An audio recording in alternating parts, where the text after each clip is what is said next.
pag-asa, patuloy pa rin na nakakaapekto ngayon sa ating bansa ang southwest monsoon o habagat. Apektado nito ngayon ang southern Luzon, Visayas at Mindanao. Samantala, wala tayong binabantayan o namamataang sama ng panahon, low pressure area o bagyo sa lupo ng ating par na maaaring makaapekto sa ating bansa. Wala ring nakataas na gale warning sa anumang baybayin ng ating karagatan, kung kaya malaya pa rin pong makapamalaot ang ating mga kababayang mangingisda at may maliliit na sasakyang pandagat. Ngayong araw ang Visayas, Mimaropa, Zamboanga Peninsula, Northern Mindanao, Caraga at BRMM.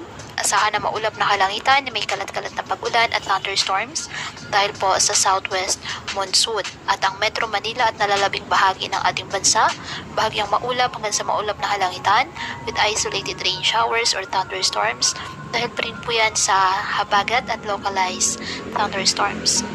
Kaya patuloy po na pinag-iingat ang ating mga kababayan sa mga posibleng pagbaha at pagguho ng lupa, lalo na kapag may malalakas na ulan, at ugaliin po na magdala palagi ng payong o kahit anumang panangga sa ulan kapag